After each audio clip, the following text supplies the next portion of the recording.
চোরাচালান বিরোধী অপারেশন পরিচালনা করি। গতকাল রাতে সীমান্তবর্তী এলাকায় জৈন্তাপুর, গোয়াইনঘাট, কোম্পানিগঞ্জ এই সীমান্তবর্তী এলাকাগুলো থেকে আমরা বিপুল পরিমাণে চোরাচালানি পণ্য জব্দ করতে সক্ষম হই। এর মধ্যে একটা বড় চালান ছিল গতকালকে জৈন্তাপুরের চিকনাগুল এলাকা থেকে সেনাবাহিনীর সহায়তায় আমরা বিপুল পরিমাণে পেঁয়াজ, ভারতীয় পেঁয়াজ যেটা রাজস্ব ফাঁকি দিয়ে আমাদের দেশের অভ্যন্তরে প্রবেশ করছিল, সেটা জব্দ করতে সক্ষম হই। এখানে টোটাল এই পেঁয়াজের আনুমানিক পরিমাণ হবে 30,000 কেজির মতো। আপনাদের জ্ঞাতার্থে জানাচ্ছি, গত অগাস্ট মাস থেকে মূলত এই পেঁয়াজের এই অবৈধ পাচারটা শুরু হচ্ছিল এবং আমাদের বিজিবি, বর্ডার গার্ড বাংলাদেশ আমরা সর্বতোভাবেই আমরা এটার পাচার প্রতিরোধে আমরা চেষ্টা চালিয়ে যাচ্ছিলাম।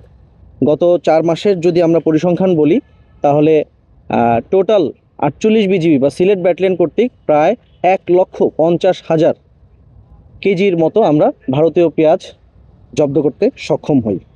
এর সাথে গতকাল রাতে আরও কিছু আমরা চোরাচালানি পণ্য আটক করতে সক্ষম হই। এর মধ্যে রয়েছে ভারতীয় জিরা এবং অন্যান্য কসমেটিক্স আইটেমস আমরা আটক করতে সক্ষম হই।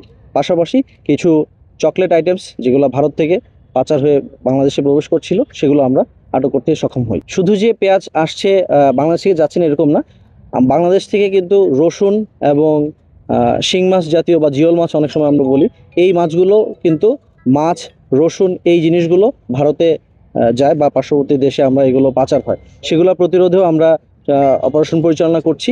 এছাড়াও কিছু কাপড়, শীতকালীন পোশাক যেগুলো বাংলাদেশ থেকে দেশের বাইরে পাচার হয়, এই আইটেমগুলো আমরা চোরাচালানি পণ্য হিসেবে আটক। মাদকের ব্যাপারে আমরা অত্যন্ত কঠোর, কোনোভাবেই যেন মাদকটা আমাদের দেশের অভ্যন্তরে প্রবেশ না করে।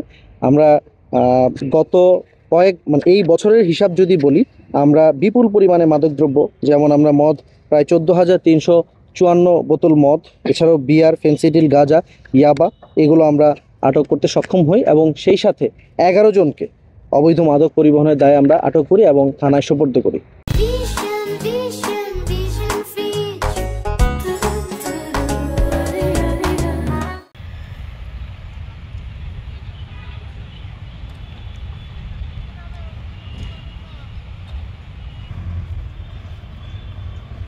ভাই এই ব্যাগে তুমি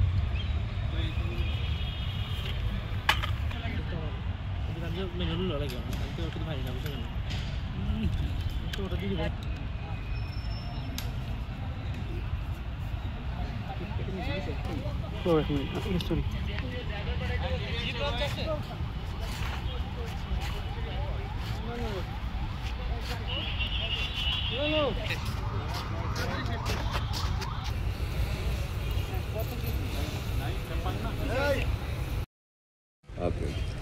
Nasi dibiarkan.